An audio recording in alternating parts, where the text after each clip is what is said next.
at the special request of the founder chairman, Sri M.L. Swami, and it has been functioning from that and with his blessings. And we always invoke him because he has been a live wire behind FOSWL. Now, it will be taken over by Ms. Umar Shishadri for the formal start of the meeting. Thank you. Thank you. Very good evening and a very warm welcome to all participants in today's meet, and a very, very special welcome to our distinguished speaker, Dr. Rajiv Nigamji. Friends on same wavelength, FOSWL, FOSWL, was first started 23 years ago in Cupertino, California by late Sri M.L. Swami, and today has several chapters operating in India as well. Chennai Adyar chapter of FOSWL is today conducting its 100th monthly meeting. It's my very proud privilege, without a break. Dr. T.H. Iyer, President of this chapter, will chair today's meeting. It's my proud privilege to introduce him. Dr. Iyer has entered the 9th decade of his illustrious life. He graduated in electrical engineering from College of Engineering, Thiruvananthapuram, and did his postgraduate specialization in high voltage switchgear from the University of Aachen, Germany. He was conferred a special German award for Indo-German cooperation. Over the years, beginning in 1952, he gained expertise in many branches of engineering, such as steel plant specialization, as sales manager with Andrew Yule, as a design consultant and technical advisor with Eric Freid and Tata Steel, to name a few. Considering his outstanding contributions, Government of India recognized him as Scholar for High Voltage and Solar Engineering. Currently, he serves as Director, Ayer Inter-Services operating from Zurich, New York, and London. He is also Chairman of Vitek AG, Switzerland. Dr. Iyer's doting family includes his wife, Srimati Vasanta, and their 4 children, Mani, Karthik, Sudha, and Rama. Most of them have joined today. Before I hand over to Dr. Iyer to conduct today's special event, I invite his longtime associate, Dr. Kumar, to say a few words about Dr. Iyer. Thank you. Thank you, madam. Thank you very much. Dr. Iyer, I wish I could have born to Dr. Iyer itself. That is a simple thing I can tell it for Dr. Iyer. Because I never met in my life. I traveled throughout the world. I met so many people. I never met a so enthusiastic and interesting personality like Mr. Iyer. Iyer is almost 87 or 85 years old. But what happens is, whenever interaction, he wants to know what is happening currently. Like, when I talk about high voltage, he talked about 450 kV XLPE cable, which many of us may not be knowing about it. Or he talked about metal forming, or any specialization in mechanical engineering, electrical engineering, artificial intelligence, deep learning, machine learning. He wants to learn. That is the attitude of Mr. Iyer. I should thank my junior colleague Narayan Swami, who introduced Mr. Iyer, and just because of Mr. Iyer association, I am really proud they have many students throughout the world. But Iyer is my close to heart. I can open up like Hanuman if I want it. I can show Mr. Iyer face inside my heart. Such a great personality. I wish him a long service to the society, as his intentions are very good. And really thank Iyerji and Mrs. Uma Shayadri for giving me an opportunity to express my gratitude, and thanks to Mr. Iyer on this special occasion. Thank you. Thank you. I'm very grateful to you, Mrs. Sheshadri and Dr. Kumar, for such embarrassing words about me. I'm really grateful to you. Now, the meeting is formally starting by the international prayer, as it is usually done, from Rabindranath Tagore's Heaven of Freedom, where the mind is without fear. and the head is held high, where knowledge is free, where the world has not been broken up into fragments by narrow domestic walls, where words come out from the depth of truth, where tireless striving stretches its arms towards perfection, where the clear stream of reason has not lost its way into the dreary desert sand of dead habit, where the mind is led forward by thee with the ever widening thought and action. Into that heaven of freedom, my Father, let my country awake. Now, this is being followed by our cultural prayer by Mrs. Vasanta Iyer and Mrs. Rama Hema. Over to them. Start. கருணை தெய்வமே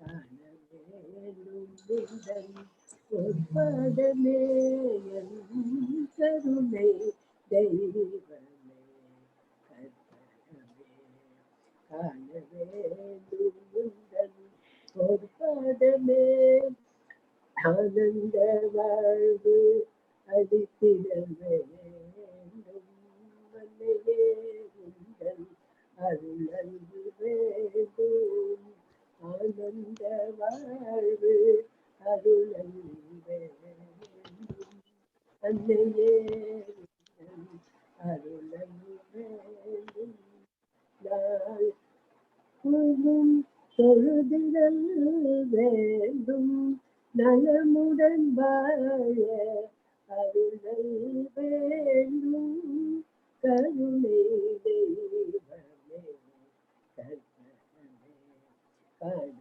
வேண்டும் உந்தன் பொற்பாதமே கருணை தெய்வமே கற்பகமே.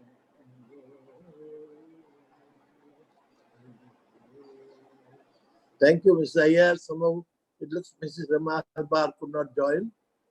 Now we come to the next most important item of formal introduction of the guest speaker, to be normally done by our Vice President, Mr. T.R. Gopalan. In his absence, I would request Mrs. Uma Sheshadri to take over.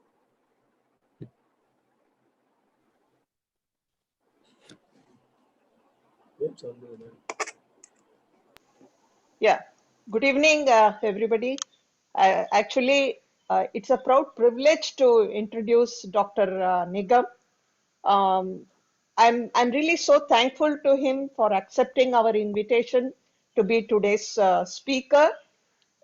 If I start reading his biodata, I know it will run into few minutes, or rather more than few minutes.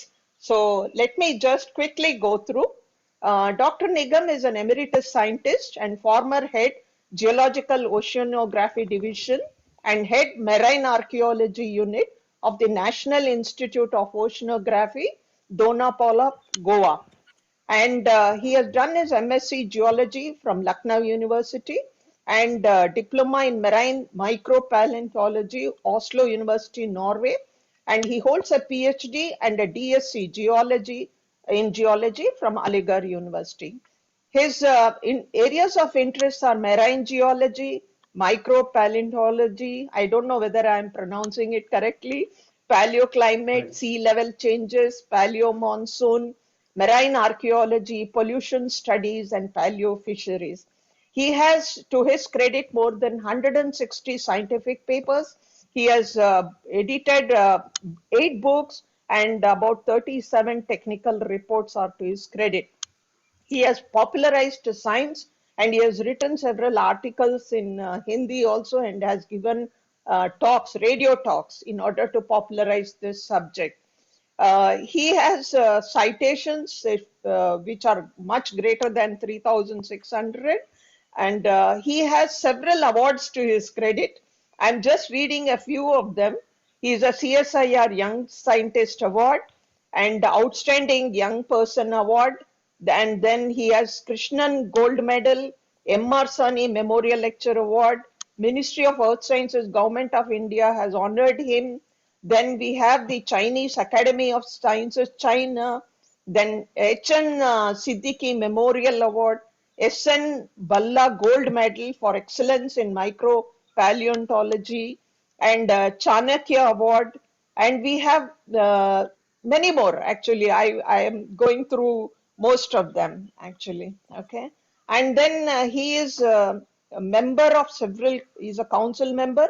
He's elected council member of the Society of Marine Archaeology and council member of the Indian Geophysical Union, joint secretary. He has been joint secretary of this union.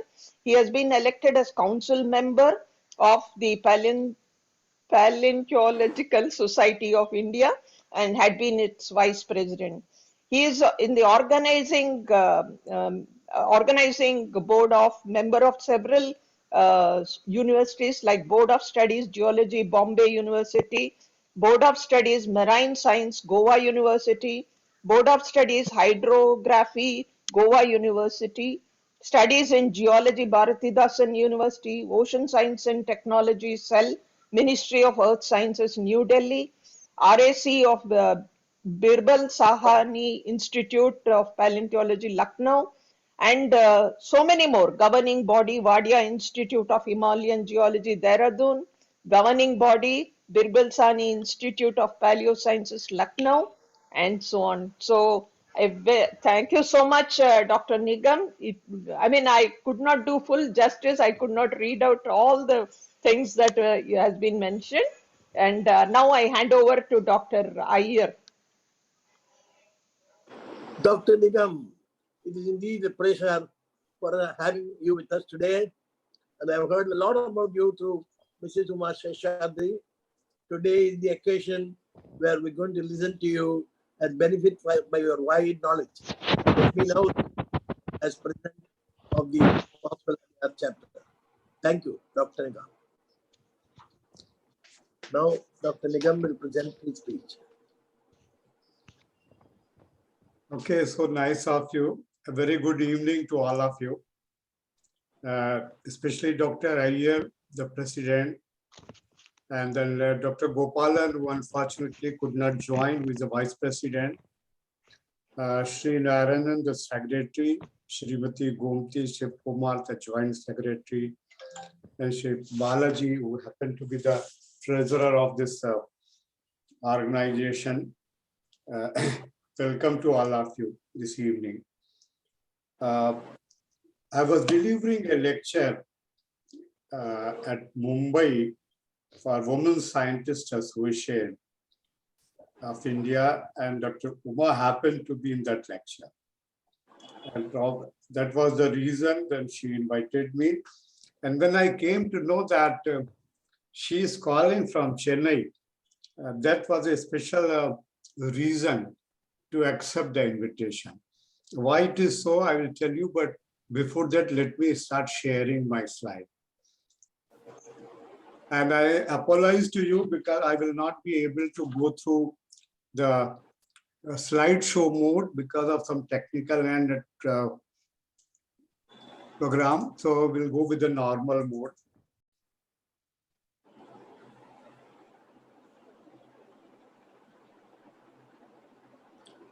Can you see that the slide? Yeah, yes, Yeah. Doctor. Okay. See, since most of you are from Tamil Nadu, hope you can identify this building. I don't know how many of you are able to identify, but this is AC College campus of Madras University, Chennai. And I very fondly remember the Chennai and this place because the way back in 1978, December 18, I made my first presentation of live at this place. And it turned out to be very auspicious to me because career has satisfactory progress afterwards. So thank you, Chennai, and thank you, this organization, the Friends of the Same Wavelength, for this beautiful evening. In this, I would like to share my experience as my studentship in this field. As Dr. Uma Sheshadri told, Basically, I'm not an archaeologist. I'm a geologist. But somehow it happened that archaeology is my byproduct, but slowly it is taking over my main specialization. In this today's lecture, I will cover the fate of some of the coastal cities like Lothal, Dhalavira, Dwarika, Ramsetu, Mahabalipuram, and so on. But before that, I hope you can identify this photograph as well. This is Mahabalipuram. This is from Dwarika, and this is a tool which I am going to use for today's presentation. So let us see. I'm talking while introducing very generously. Dr. Uma was fumbling on pronouncing the word paleontology. Yes, it is my specialization.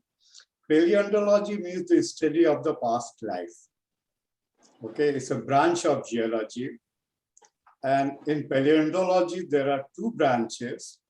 The one is micropaleontology, and the other is the megapaleontology. Micropaleontology means where you use the microscope. So the main tool which I'm going to use today is called the foraminifera. I don't think any one of you are from the biology, but I will tell you a few words about this microfossils before I go for the main topic of today, that is the marine archaeology. Foraminifera are unicellular organisms. They live in almost every part of the sea, right from the beach to the deep sea. They are less than a millimeter in size. So you need a microscope to see them. But they hold the key to various applications. They are very sensitive to the environmental changes. And therefore, slight change in the environment brings a lot of changes into the assemblage. And there are about 40,000 species out there of this species. And about 2,000 already we have identified in form of 15 PhDs, which we have done at our lab on Bay of Bengal and the Arabian Sea. They are exclusively marine organisms. Please remember this, because this I am going to use repeatedly, that they are exclusively marine organisms. And because of their sensitivity to the environment, they have been used in paleoceanography, sediment transport, which is an engineering application. It is a petroleum exploration, is an age-old application of these microfossils. With this, you can also reconstruct the past climate, which includes the monsoon variation. That is entirely, each of this topic is actually a 1 hour lecture. And in this, we reconstructed the past monsoon record, and we found out a 77-year cyclicity, which is basically governed by the variation in the sun. And this was the word for which actually fetched my first Young Scientist Award. It's also applicable to find out the changes in fisheries in past and future. You can also get an idea about the paleo tsunami. In today's lecture, we'll talk about paleo tsunami. The people from Tamil Nadu know very well, better than me, what the tsunami is. More important is the sea level changes. It is the sea level changes which actually shape the destiny of ancient Indian coastal towns. Because sea level is not a stable phenomena, it goes up and down in the past. It may go in future also, because we all talk about under the climate change, the sea level fluctuation and rising sea level. It's also applicable to pollution monitoring, which is a modern application of this particular microfossils. But today we are going to talk about marine archaeology. And this marine archaeology, basically we are going to touch and share my experience based on the sea level changes and the monsoon variation. These are the two climatic factors which have affected the marine archaeology, which is a rather very young branch of archaeology. So what is archaeology? Let us start with this. And many times we think that it is synonymous with history. But there is a basic difference between the history and the marine archaeology. History is the written records of the human region's development, whereas archaeology starts beyond the history. Okay? And it uses the artifacts, the evidences to know how a particular civilization, the cities and other things have developed over the ages. But when we talk about marine archaeology, a very repeated question asked to me, when in this modern world, when everybody is looking forward, why we have to look back? Why the study of marine archaeology is so important? I'll tell you for two reasons. See, archaeology, first thing, it gives you a prestige, a matter of pride for all of us about our cultural heritage. And those who are proud of cultural heritage only work for preserving it and propagating its culture. But archaeology is not a pure academic branch. It has a lot of application as well. And it's a hard economics as well.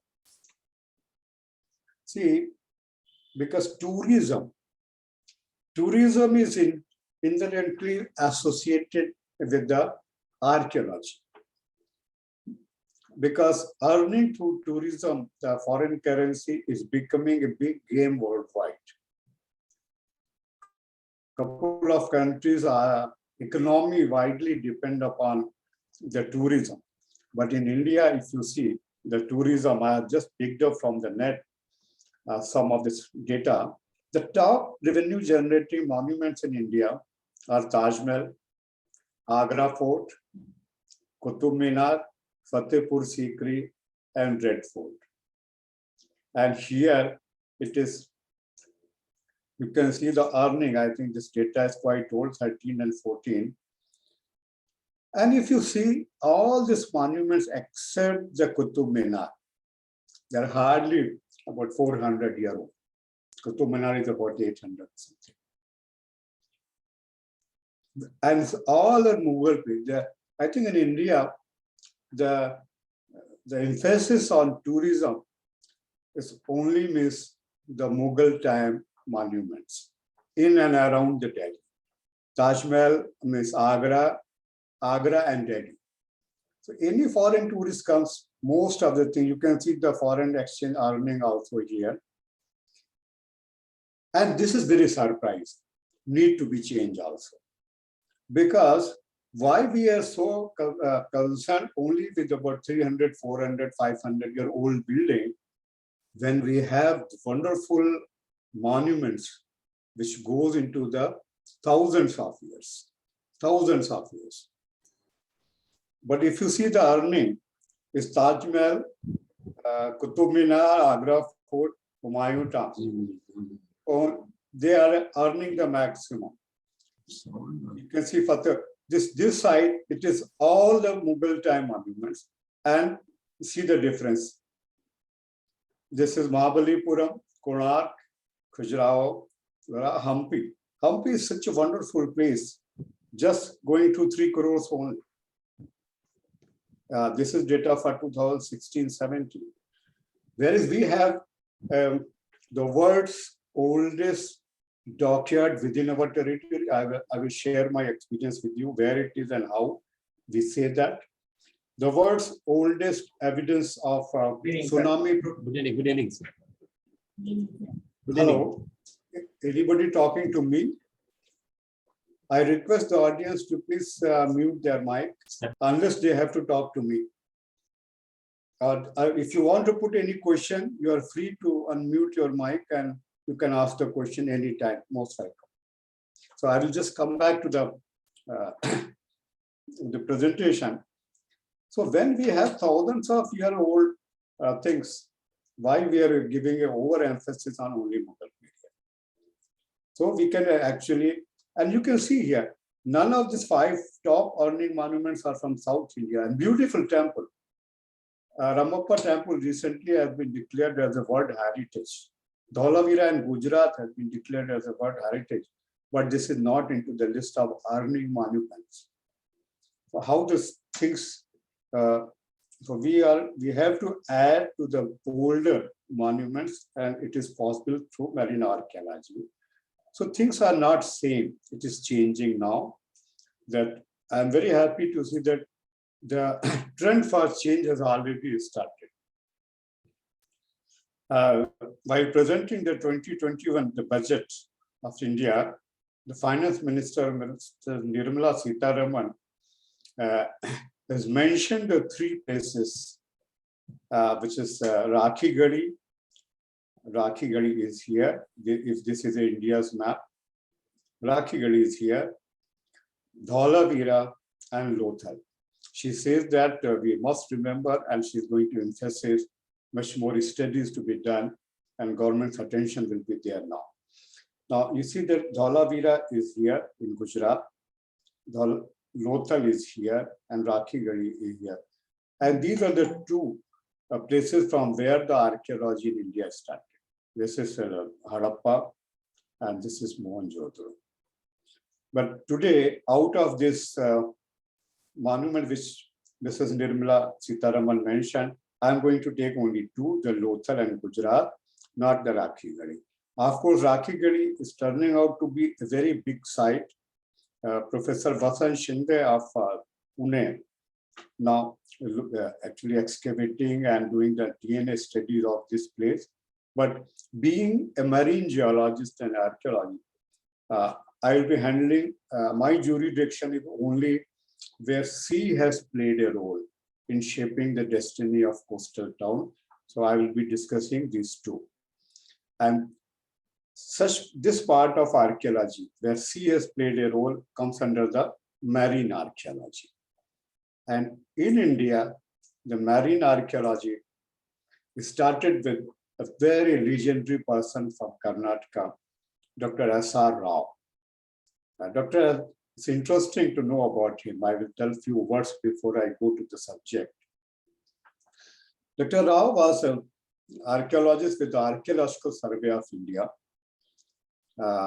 And after his retirement, he came to NIO and requested then director that he wished to work.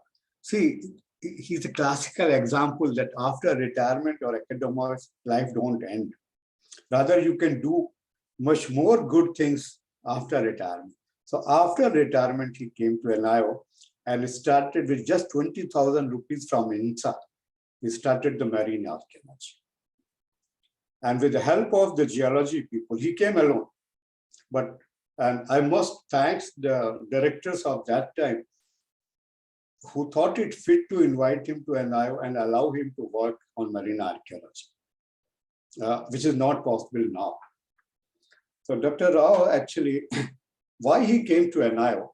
Because he's the one who discovered the Lothal. I will come to the Lothal a little later. But when he came to NIO, he started his work with the Pompar on the east coast of India, because in Sangam literature, it has been mentioned about the very flourishing city of Pompar, which has gone into the sea. But we got some shipwrecks, but he find it's very difficult to handle the work at Pompar. And soon his interest shifted to Dwarika, and which became a flagship program of marine archaeology. And Dwarka has given us such a good visibility to my institute, the National Institute of Oceanography, that a full-fledged unit has been established in 1991. And most of the geologists, biologists, chemistry, everybody got associated with this small unit in NIO. Me also got interested in this unit, and finally I headed the unit quite late. But again, coming back, what brought SR Rao to NIO is the Lothal. I don't know how many of you know about Lothal, but it's a very interesting story. In archaeology, in our school, mostly we are taught about Mohenjo-daro and Harappa. Very classical example of when the Ram Sahani excavated that area in British India, and Martin, Leshnik, Fair Service, many of the people who worked at Harappa and Mohenjo-daro. But after partition, we lost these cities to Pakistan. And after that, there was a very concentrated effort by archaeologists to look for the ancient cities within our territory. And 1954, Dr. SR Rao excavated, 1954, remember it, this place called Lothal. See, the meaning of Mohenjo-daro in Sindhi language is mound of dead. And same is the meaning with Lothal in Gujarati, that is mound of dead. And when Dr. Rao excavated, you can see the seals, the wells, the symmetry, and the wharf, all this. This is a site plan of the Lothal. This was a very sensational discovery of 1954 and was given a very wide publicity. Even school children from many part of the country was visiting this place. Now, most important than all these things, the things which we became the talk of the town that time is this part. A tank-like body. See, Dr. Rao excavated, we got many other parts, drainage system, irrigation system, so much, wharf. And this tank-like body, when it was discovered, soon archaeologists tried to explain the possible purpose for which this body was constructed. While excavating, they got a few stones like this. And in science, nothing goes without controversy. So the controversy started here also. Dr. SR Rao, supported by Leshnik, Fair Service, Shah, and so many archaeologists of that time, and according to them, this was the dockyard.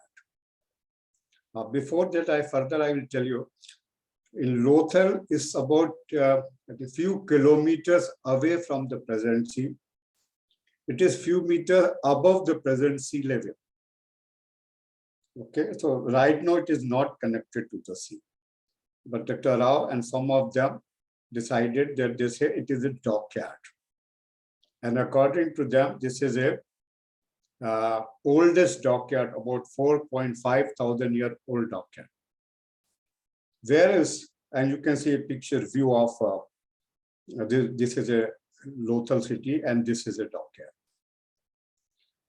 But Professor Sankalia, supported by Leshnik, Fair Service, couple of British archaeologists, they say it was an irrigation tank. And how they were arguing it. See, remember this is stones which was recovered. There were several arguments, but the most easy arguments I have picked up, that is, see, those who say it was a dockyard, they use this stone and to explain, they say this is an anchor. You can see here a boat and an anchor. They say since we found the anchor, it was a dockyard. Now, same stone has been used by the other school. You can say this is a stone to lift the water for the irrigation purpose. Now, this controversy was on for about 4 decades. It became a very lively controversy of archaeology. It's called the dockyard versus irrigation tank. This is the one.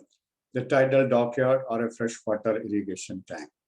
I visited this site in '84, and I came to know about this controversy, and I decided then and there why this controversy is on for so many years. You go to any library, you will get books after books, conferences about this discovery.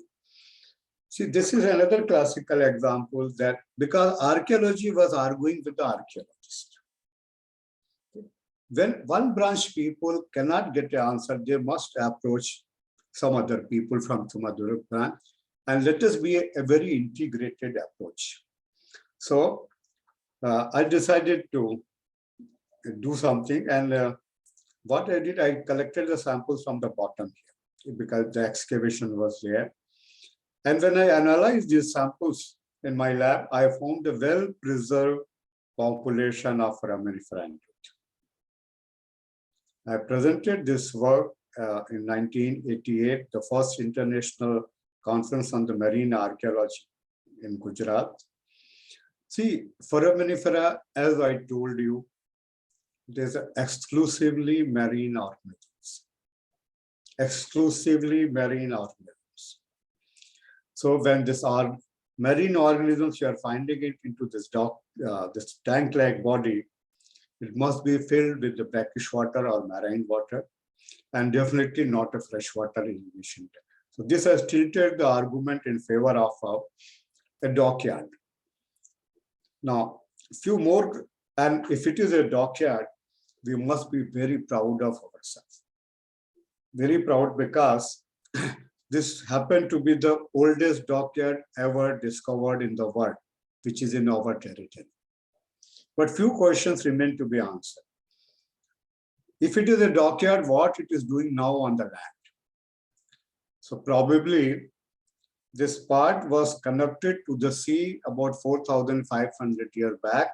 That time it was a dockyard, doing a roaring business with the Gulf countries through this dockyard.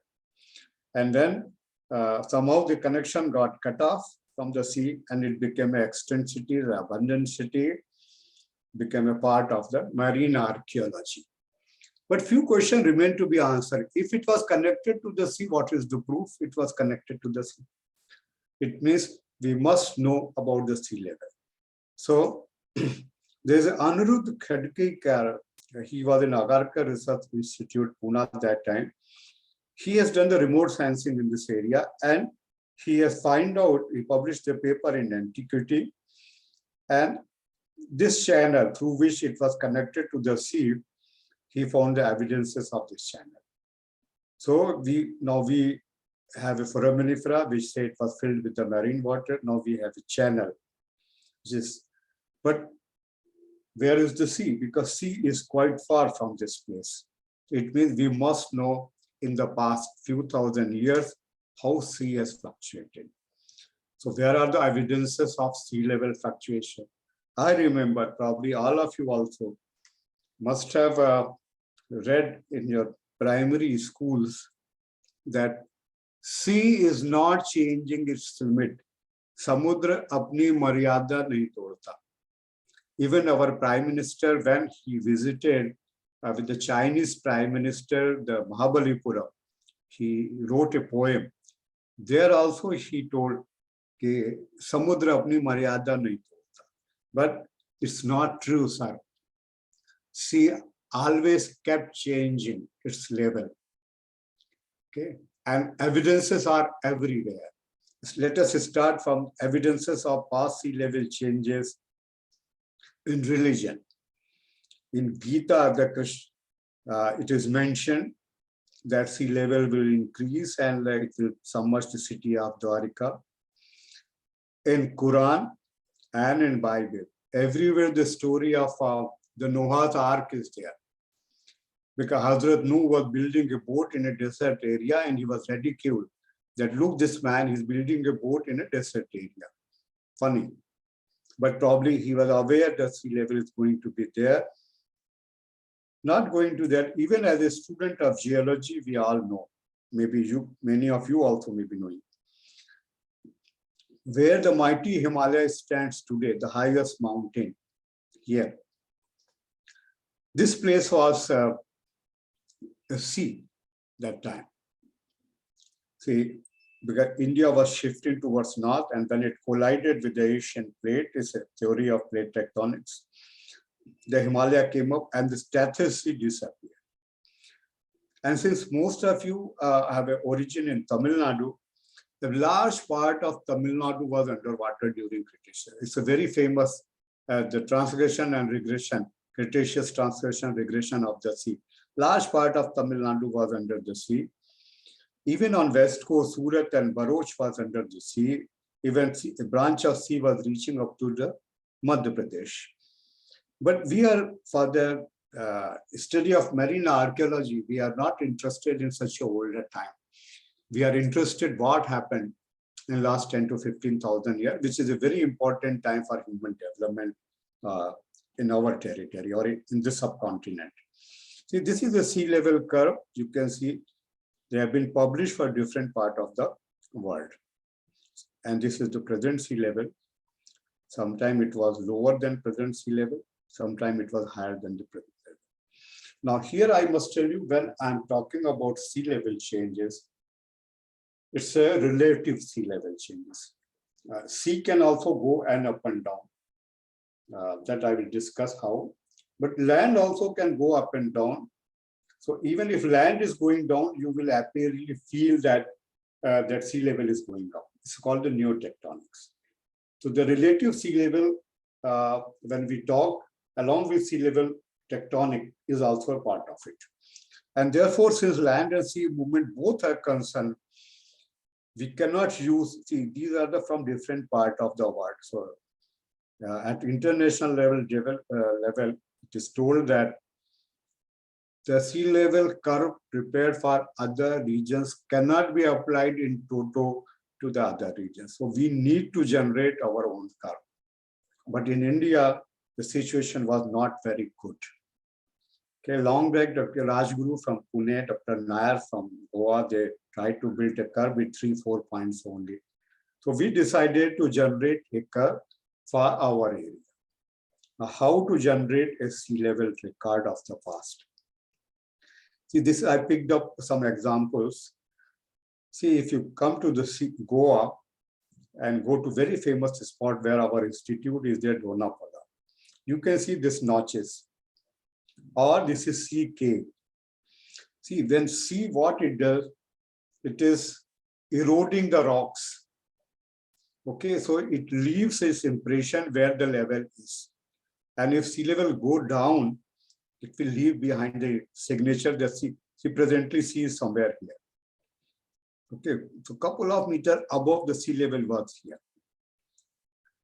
Now the material which is eroded where the rocks are there, it is deposited in form of beaches somewhere. Okay, and now this is also, this example is from Goa, shelly bed along the roadside when you're coming from airport to Panaji, the capital city. Now here there is a carbonate, so you can date them. We found that around 6,000 years sea level was higher than today. But when sea level are higher than today, all such evidences are on the land today. But when sea level was lower than today, all such evidences was now buried into the sea. Actually, this is a slide, it's with animation, but since PowerPoint, this slide mode is not working today. See, when sea level was here, the organisms living here, they are indicating a shallow water origin, okay, of like coral bands. And when sea level started going up, they try to keep pace with the rise in sea level. And then time comes that sea level has buried everything. And now you can date it. So now you know the depth and you know the date. So plot the days versus depth with reference to the shallow water fauna, you will get the idea about sea level changes. We compiled all the work, and first time we published a sea level curve for the Arabian Sea, for the west coast of India in 1995, and published it into the Geological Society of India. And this is a curve. You can see here, This side is the radiocarbon ages, and this side is the depth or height. Around 15,000 years back, sea level was about 100 meters lower than today. Friends, just imagine, if you lower the sea level by 100 meters, how much land will be exposed? Okay. And after that, this was the time actually 18,000 years when we call last glacial age, we say. And when the sea level started going up, there were times when it was going very sharp up. This is the time when a Neolithic settlement, I will tell you, around 7,000, it has crossed the present sea level. Then it has gone even higher than the present. Then it is lower than present, then again higher than present, and then it's almost at the present level.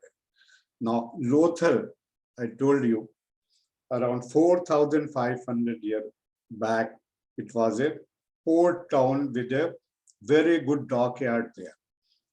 And I say that indicated the possibility of having a high. Unless sea level was higher, it was not possible. And see here, 4.5 thousand years back, sea level was higher than today. So this has proved Lothal was a dockyard.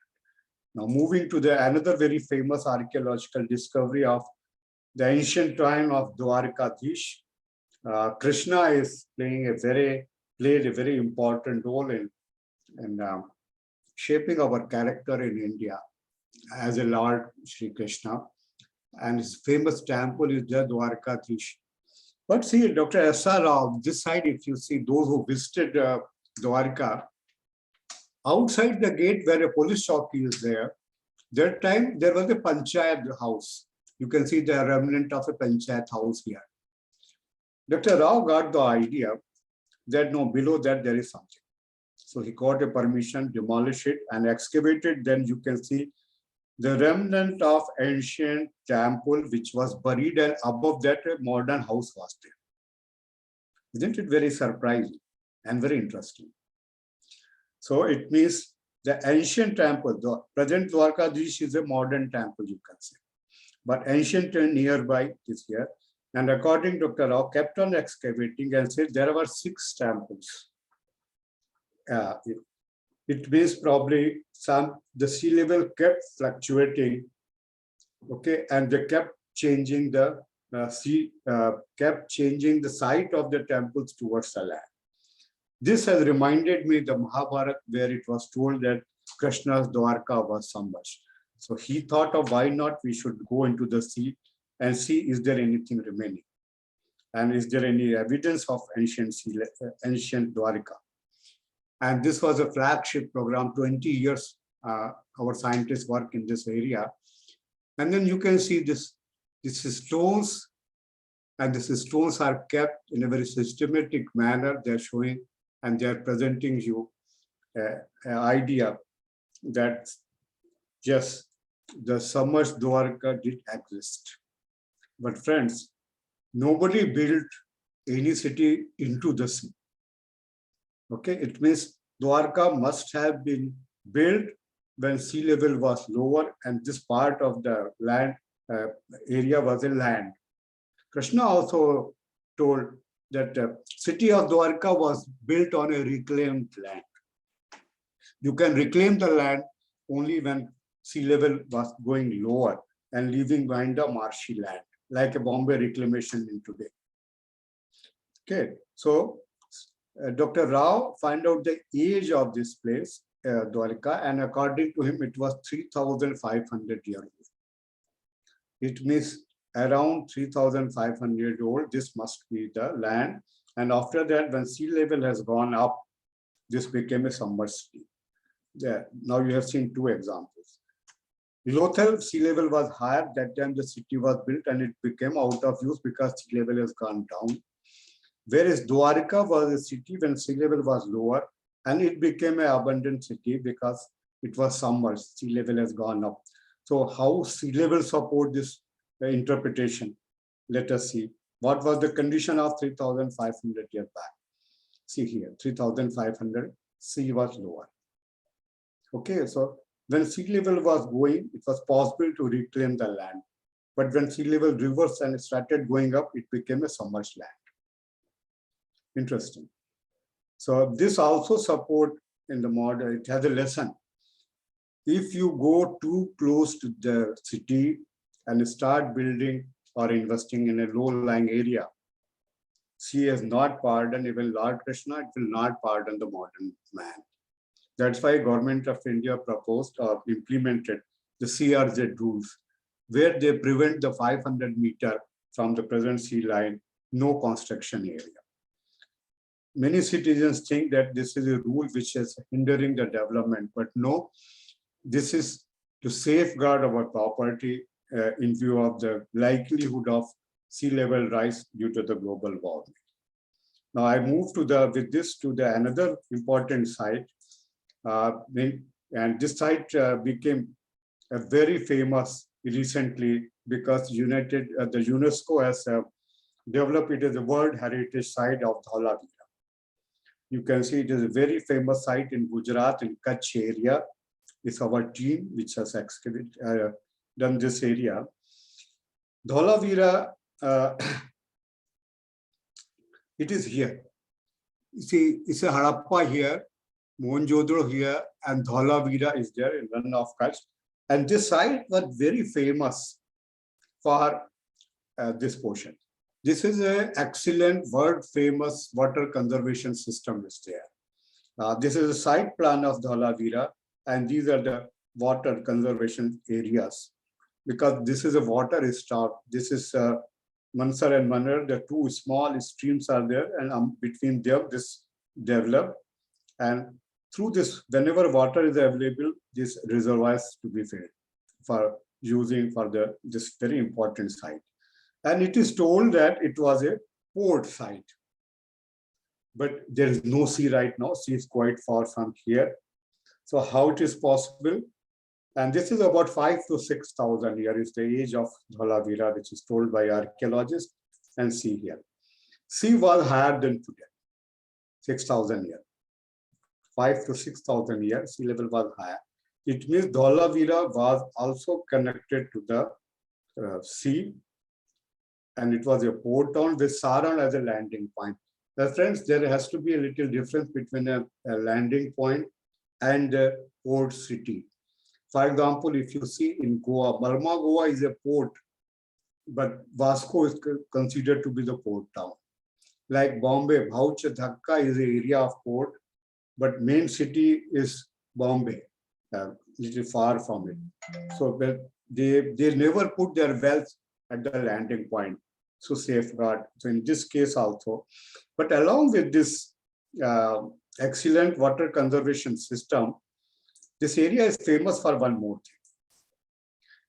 The outer wall, if you go here, this wall, the city is covered with the outer wall, which is about 7 meters thick. But this citadel area, I'm sorry, I'm going slow, but I will try to finish it quickly. Now, this citadel area having a 18-meter thick wall, 18-meter thick wall. Can you imagine it?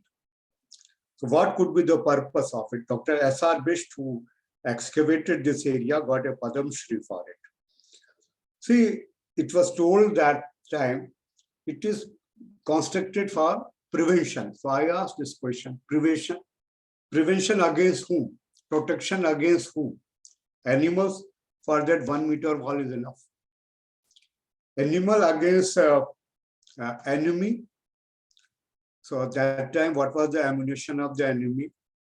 Stones and arrows and bows. For that, you need not protect a 18-meter thick wall. Even China wall is not there. I have compiled all the thickness of the walls in India where forts are developed when the gunpowder was in. The guns were made. Even after that, the walls were not that much thick. So why it is a 18-meter thick wall? So some people thought that this is to prevent it from, some people say it is because of the earthquake. There are very famous geologist, Professor Valdia, gave a theory. See, some places this wall is tilted and reinforced, you can see here. See, if it's an earthquake, it hits from the bottom, so it will collapse. But tsunami hits it from the side, so wall can be tilted.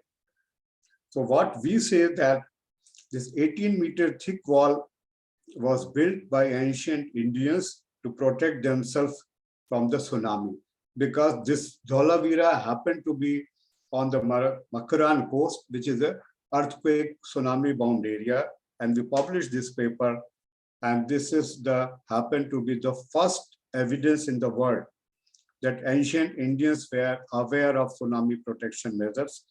Recently, Japan has made a wall which is 11-meter thick, but Indians have made it about 5,000 to 6,000 years back.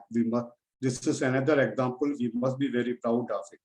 But the next question is whether this wall could protect. So what we did a survey into the lower town, middle town area. This Dr. Lawson is there. He's also from Chennai. He's from the Tamil University at Tanjavur. So we did, now he's with us.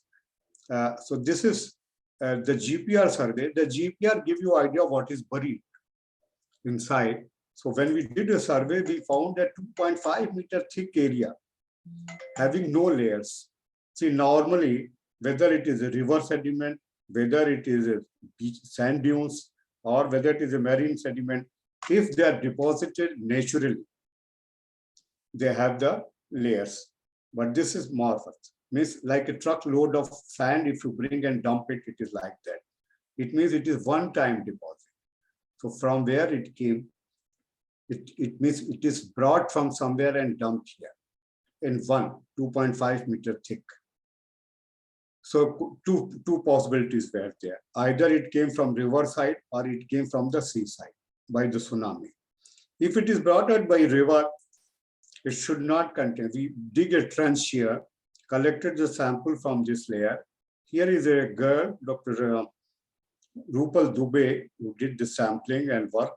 She got a Young Scientist Award for this work. And we got a beautiful foraminifera population. It means this sediment came from the seaside. And so the tsunami could not protect them, the outer and middle town, but it could protect only those who are the very VIPs in the citadel area. But here also another lesson for us. If you protect only the VIPs, but not the common man, city will not survive, as it happened in Dholavira. Now with this, I am shifting to the east coast or the Bay of Bengal side, a site which is very, very loved one by all the people from Tamil Nadu, and not only Tamil Nadu, all over the country, is the Mahabalipuram. But the present site, if you see, and if you see all the stones there, it is pitted. It's made up of charnocite with a erosion-prone area. This is not the old temple, I would say.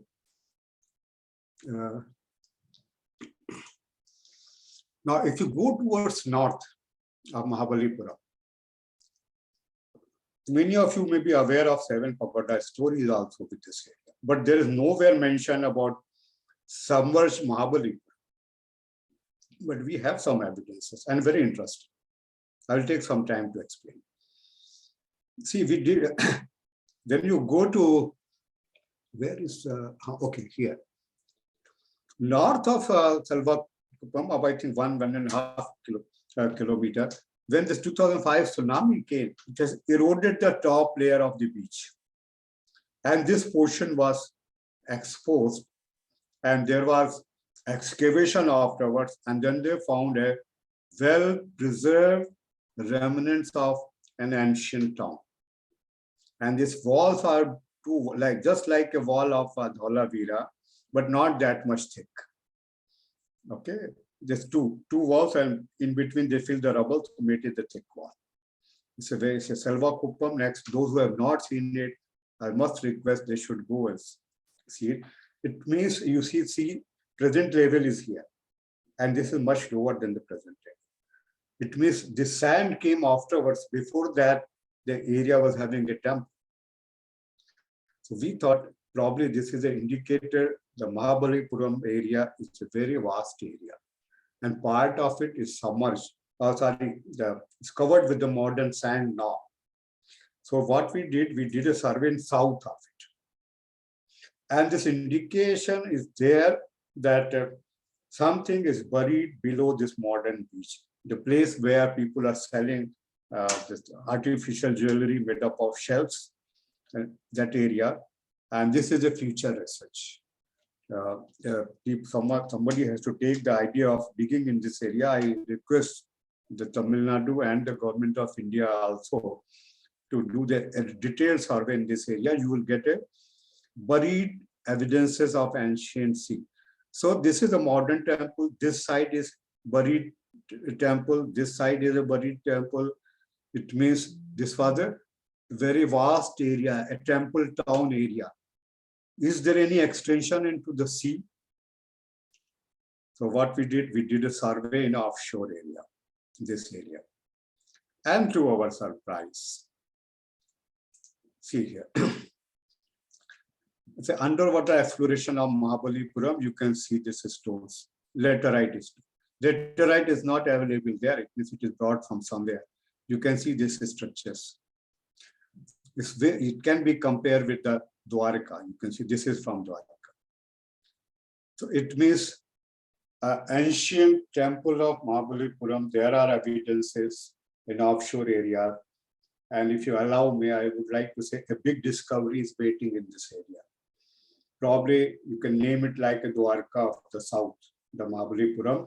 So not only the nearby beaches, even the offshore area need to be explored. So that it's a big discovery waiting for Tamil Nadu, the Mahabalipuram. The present temple must be, the old temple must be made with the laterite, which is a very resistant stone, which is an offshore area we are seeing. Fit for constructing a temple in coastal areas. But present temple, you can see a lot of erosion is there because it was happened to be cheaper to use the local stone. And if you see here, so then in that case, presently I am told Mahabalipuram is considered to be the 1,000-year-old, something like that. But if this hypothesis is true, Mahabalipuram also must be at least about 3,500 when sea level was. See, if it is under the sea, there is a hypothesis that when sea level was lower, it was built. It means it should be around 3,500 or maybe much older. With this, I am coming to the last coastal town where sea has played a role. Is just another part of there's a Setu Samudram or the Ram Setu area. Okay, this Ram Setu became a big controversy because there was a time when see, India and Sri Lanka, the sea between them is very shallow. So there was a proposal right now, even our institute research vessel, when we have to go, we take a full round of Sri Lanka to come to the east coast. So they thought if they bracket, it will be commercially very easy and economical. So Setu Samudram project was started, which landed in little controversy afterwards because of its religious importance with the Lord Ram's association. I'm not going into the religious controversy, but whether it was possible to have a bridge here, that was the point. And I remember that time people were asking me, what is your opinion? Then I was asking a counter question, tell me the age of the Ramas. I will tell you whether it was possible or not. So nobody was able to tell that. So, and I didn't give any answer to them that time. But later there was a conference in Delhi, which was inaugurated by a person from your area, the President of India, Sri Abdul Kalam ji, and there Dr. Saroj Bala, a retired IRS officer, and Kulbhushan, and a couple of people, they presented a work where what they have done, they have taken the position of stars from the various Ramayanas and fed that positions into the planetarium software and backtrack when was that combination. This approach is becoming very popular now. So as per this group of Indian archaeologists, the age comes around 7,100 year old, 5,100 old. So if that is true, then you see the level here is a few meters lower than the present sea level. And the depth between India and Sri Lanka is around 10 feet. So if you lower the sea level that time, it is possible to connect India and Sri Lanka with the small shallow patches of the sea, which can be filled up with the stones and trees and whatever material, and create a causeway. See, when you say Ram Setu means people normally get an idea about an overhead bridge or flyover. No, it was in Sanskrit, we call it a Setu Bandh Rameshwaram. It is a bandh, it's a causeway. So I say that now scientifically we can say that probably the Ram Setu is not a figure of imagination, but a reality. If the Ram's time is considered to be, which is also a scientific approach, 7,000 years approximately, it was possible to have a Ram Setu between India and Sri Lanka. This is, we have recently published a paper again about the sea level fluctuation in Bay of Bengal, and here also around 7,000 years sea level was lower than present. So it again supports our theory that yes, it is possible to connect India and Sri Lanka with little efforts. So friends, you have seen it now. The sea level is not a stationary phenomena. It has gone up and down. It has created the ancient cities either emerging from the sea or going into the sea. And similar thing is likely to happen in the near future, because everybody is suspecting because of the greenhouse effect, because of the global warming, sea level is likely to increase. And world is warming up. And if it is true, the many of the modern cities along the sea will become the property of the future marine archaeologists. Let us take preventive measures not to have this situation in the coming years. And with this, I put my last slide. This is a small step to unravel the past in order to illuminate the future. Thank you very much for giving me an opportunity. And if you have any question, you are most welcome. No question, I can assure you one thing. No question is a bad question. It's the answer always which is good or bad. So please don't hesitate to ask the question. Umaji, can I stop this? Stop sharing. Yeah, yes, Dr. Nigam. Yeah. Dr. Nigam. Okay, so I will stop sharing the slide and I'm open for the question now. Okay. Yeah, Dr. Nigam, we are very grateful to you for such a detailed talk and an eye-opening talk on the geopolitical scene at the time, particularly the southern part you are also emphasizing. Now, I will throw open the session for questions and answers. Questions and answers, please.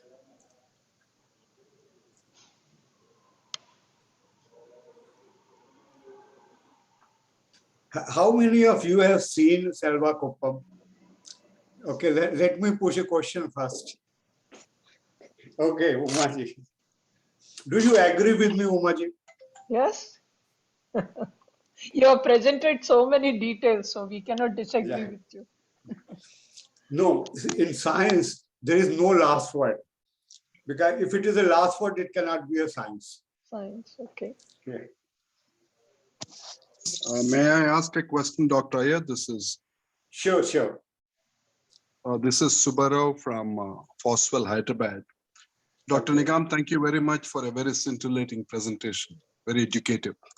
The question I have is, the proponents of climate change, yes, are advocating many ill effects on humanity because of the various environmental practices or malpractices. But there is another school of thought a set of people and scientists who say this climate change is a hoax. It is not true. From what you have presented, one aspect of climate change, that is the change in the level of the sea, causing submergence of coastal cities and lands, is attributed to climate change. But it appears from your presentation that it has always been there over the ages, over thousands of years. Would you Yes. care to comment on that? Sure, definitely. See what is the climate? That is, the climate is nothing but the energy balance. What we are talking these days about so-called the global warming, that is only about say 100 to 150-year-old phenomena. I put a counter question to the people. Then if man is the only cause for the climate change and sea level rise, when man was not on this planet, sea level should not have fluctuated. So sea level has fluctuated. You have seen it many times when man was not active on this planet. See what happened. Climate is controlled here by the sun. We receive the energy from the sun, which comes in short wave, and the greenhouse gases permit the energies to come. And then Earth radiates back that energy, part of which has been absorbed by the atmosphere and the greenhouse gases. That's why Earth is warm. Okay, and because Earth is warm, there is a life on the Earth. If we remove all the greenhouse gases, no life was possible on Earth. So whenever there is a change in the variation between the sun and the sun is also changing itself. I published a paper on 277-year cyclicity, which is the changes in the radius of the sun. You might have seen many papers, they try to relate that Hendrick events or the sunspot variations. So there are natural climatic variability that need to be established first. That's what we are doing at ANA. Actually, this work is started not as an archaeology. It was started as a part of the IGBP program, International Geosphere Biosphere Program. And my job was to study the past sea level changes. So that's what we published this papers, how sea level has fluctuated when man was not on this place. Okay. Now, if you want to assess the impact of man on the climate, before that, you must know the natural climatic variability. That's what I tell my modelers friend. See, if you are telling sea level will go up and because of natural climatic changes, sea level is going down, it means they will nullify. Why to worry about it? But if because of global warming, sea level is going up and because of natural climatic variability also going up, it means problem is compounded. So all over the world now there is a trend to study the past sea level changes. So when we generated the data for past sea level changes, it came very handy to solve a couple of mysteries of the marine archaeology. See, Dwarika and Ram Setu became a very controversial problem in India. And those who became a part of this discussion, they use mostly the religious argument, which is not going very well with the modern people. People need the hard scientific fact to tell about it. And now you have seen it.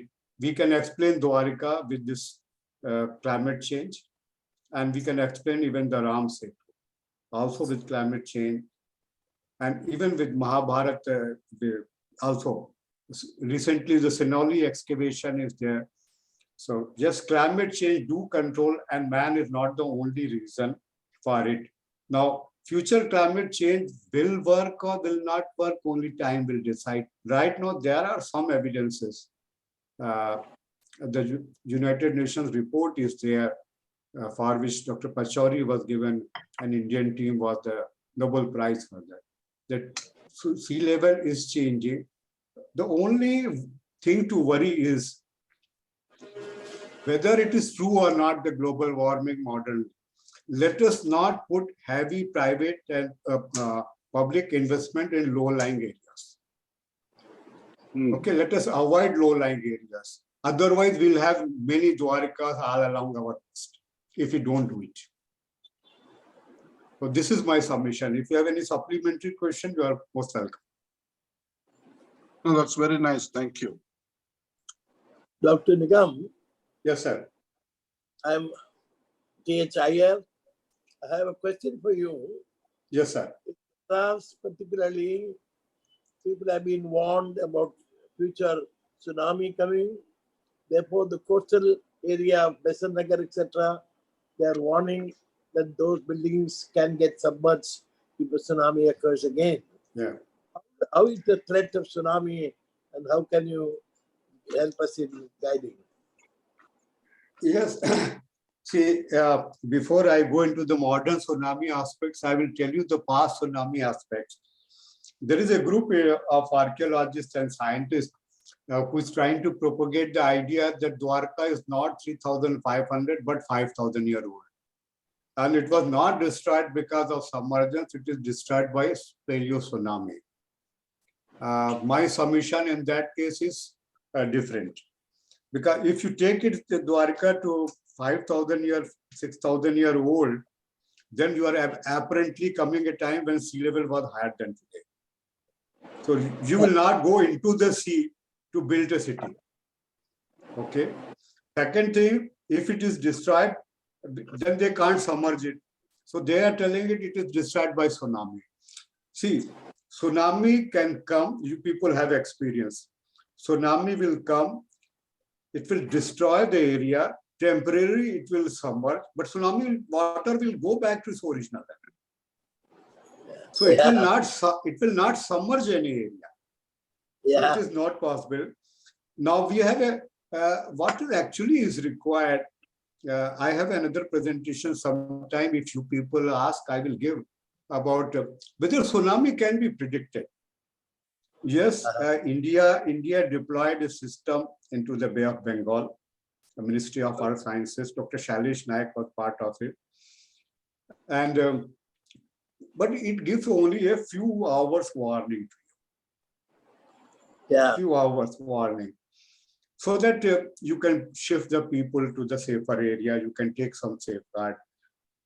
And just a tsunami cannot be predicted because tsunami is associated with earthquake, and so earthquake cannot be predicted, so tsunami also cannot be predicted. We worked in area and same area, the Kutch, where we found that we can generate the record for past tsunamis. See, past 100-year record of tsunami are available in literature. And based on that, a person from, I think, Canada or USA, Tad Murthy, who is a tsunami expert and came in 2005, delivered the lecture all over the world, all over the country in India.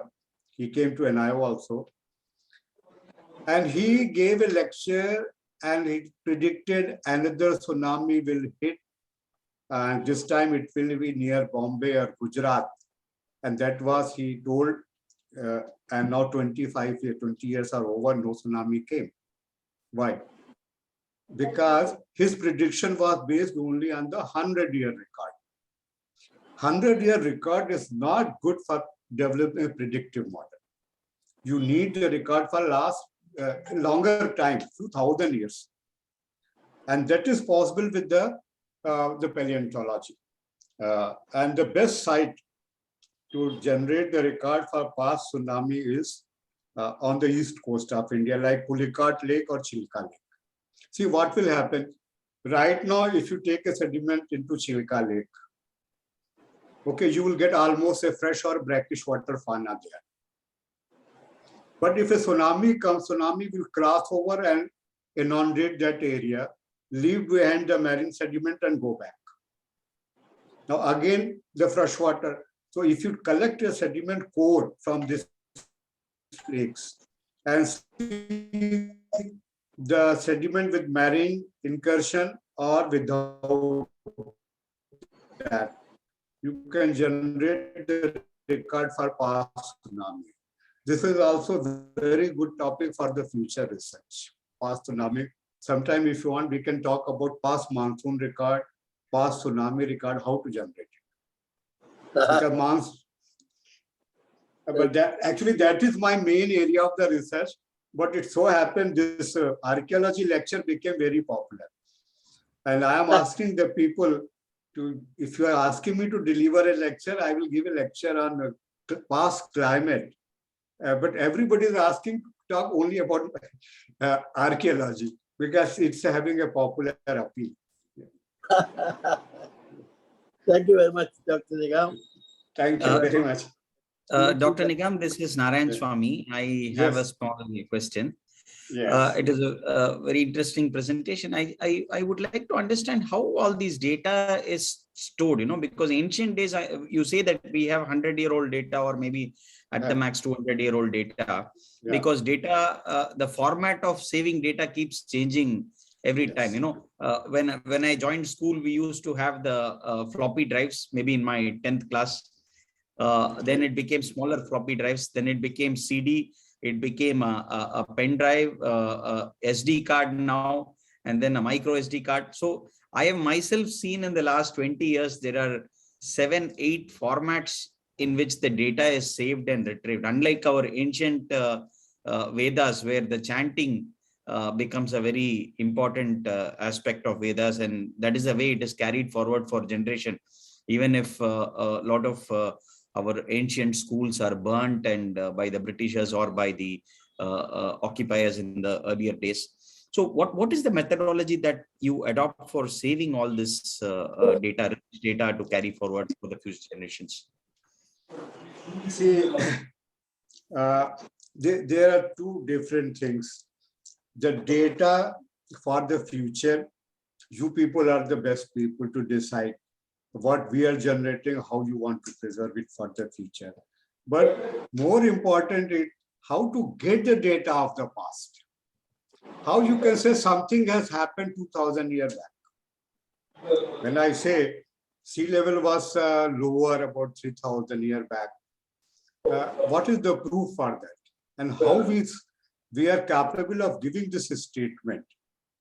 See, there are what we call it as a proxy records. Okay. So, for example, monsoon. I will give you an example how we generate the data of the past climate change. If more rain is there, what will happen? All such water through river will go into the sea, correct? So at the river mouth, the sea will become a lower salinity area. But if there is no rain, there is a drought condition, almost no water from the river will go into the sea, and river mouth microenvironment will be taken over by normal marine environment. So more rain and less rain, it will create a low salinity or higher salinity environment. Now there are microfossils which are indicator of salinity.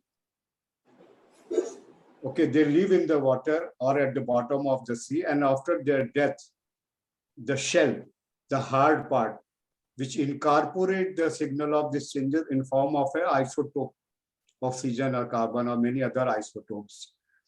Now this dead animals' shells, they get deposited year by year, layer by layer.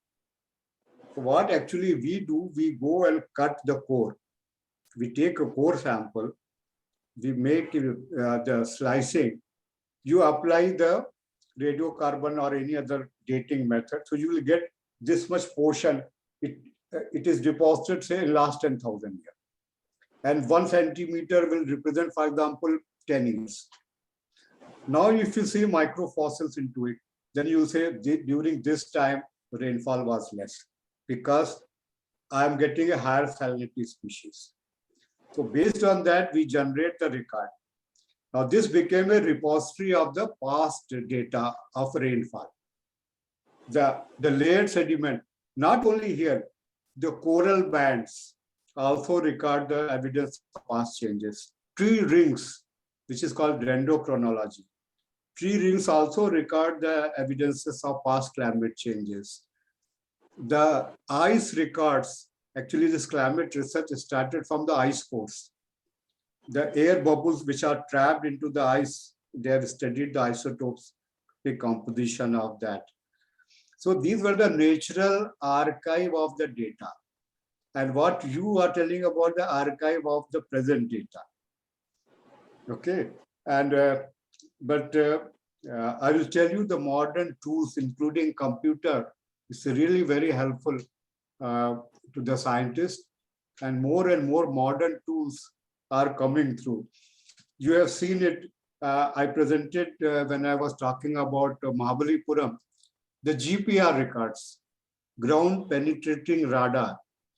Actually, ground penetrating radar is a equipment for civil engineers. They want to see where are the pipelines, there are the cables. Now we started using it for marine archaeology. What is buried into the sediment? Otherwise, no. If you see Lothal, for example, or any archaeological site, not more than 10% are excavated. Because excavation became a blind game. First thing, you have to get an idea something is buried. To check it, you go and start digging there. Digging itself is a very expensive. Sometimes you may get something, sometimes you may not get. Now with GPR, we are telling you, exactly pinpointing. You go there, dig here, you will get an ancient temple. Okay, so this modern tools like ground which work on, I think, the radio waves. So the electronic equipment is becoming a tool of the modern scientists as well as to archaeologists today. Very Thank you. interesting.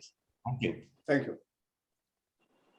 Now, if there are no more questions, I would like to request our Secretary, Mr. Narayan Swamy, to propose the vote of thanks. Mr. Narayan Swamy, over to you. Yeah, thank you, Dr. Ayer. I think it has been a really great pleasure for all of us to listening to this lecture. Dr. Rajiv Nigam, especially thank you so much for your interest. You were here today morning to check out whether everything is working all right. I think that the commitment event at this level, it's something to learn for all of us. The lecture is the best tribute to our 100th event. I think I would call it, this lecture is a crown of our seminar series. More than that, it's not only about something or something somewhere. It is all about us. I think you didn't speak about something in Egypt or in Babylon or somewhere else. You spoke about everything surrounding us, maybe in Gujarat or Tamil Nadu. So it is about us. So it's so reassuring that we carry such a rich heritage, and it is even richer than what we know for sure, because you say that there's still a lot of things to be found out, and especially the 18-meter wall. I cannot forget this. This would be a topic of discussion for a long time to come. New words like foraminifera, if I pronounce it right, organisms from the sea, and so it's something very interesting. Thank you so much for your time, and Dr. Ayer for the guidance and the phenomenal, I would say, his grit to hold the sessions through to the 100th session. Most of us have been absentees in between, or we are out traveling somewhere, but Dr. Ayer has been always pushing us to be attentive and attend the programs. So thank you so much, Dr. Uma, for the wonderful organization of the event. Thank you so much. Thank you one and all for the participation. Thank you very much. I also would like to thank all of you for a wonderful gathering. And I came to know about the scholarly biodata of Dr. Ayer. I'm very impressed. And I will request you, I think we are also on the same wavelength. I'm also on the same wavelength. So please include me in your mailing list, and I would like to attend your future lectures as well. Thank you very much once again, and especially Umaji, who has invited me today. Thank you very much. Thank you very much. We would like to see you again.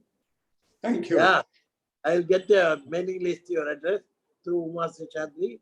We'll be in close touch. Thank you. Okay. Okay. Let me Thank now you. have Good the day. pleasure of Thank you. closing the session for today. Thank you. Thank you.